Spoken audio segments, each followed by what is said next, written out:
officials are the same, but that doesn't mean they're not Fucking Republican or they're not murder Republican motherfuckers. politicians. Right. And so that's part of the point I want to make in the book is that we can always find instances where Chief Justice Roberts is going to diverge from Justice Clarence Thomas. That doesn't mean they're both Republicans, and it doesn't mean they're both not acting out Republican Party preferences. It's just that sometimes there is disagreement within the Republican Party about what they want the party to do and how. Oftentimes we see this asymmetry between the Democratic elected officials and Republican elected officials, where, and you've heard the saying, Democrats fall in love, Republicans fall in line. It is very easy to see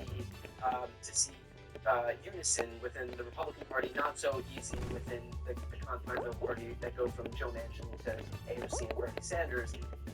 And so, are you seeing the same phenomenon present itself as it relates to the Supreme Court? Oftentimes we are seeing Republicans rule in unison, and so I'm curious whether you think that the Democrats are just as unwieldy as congressional Democrats, while Republicans often fall in line, or is it a little bit of a different construct at play? I think it's a little bit of a different construct. I think one thing that is different is the Republicans have built a very well-oiled machine to select nominees who they know are going to aggressively use the law to help Republicans' interests, and they also have a system in place to effectively discipline the Republican appointees to keep them in line. That's the Federal Society and Heritage Foundation. So what these systems do is basically signal to the Republican justices, here's what it means to be a Republican today. So that allows them to change the doctrine. So several decades ago, the Chevron doctrine, the idea that courts would defer to administrative agencies, that was a Republican idea.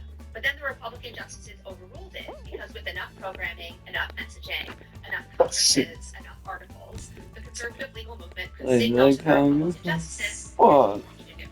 Right. And then second, the Democrats just aren't going to agree people who are going to, again, aggressively use the law to maximize and entrench Come on, give me. Democrats' political power. That's what Republicans are doing. Because for a party that depends on minority rule, they know to entrench Republicans' power, and so that's what they're doing.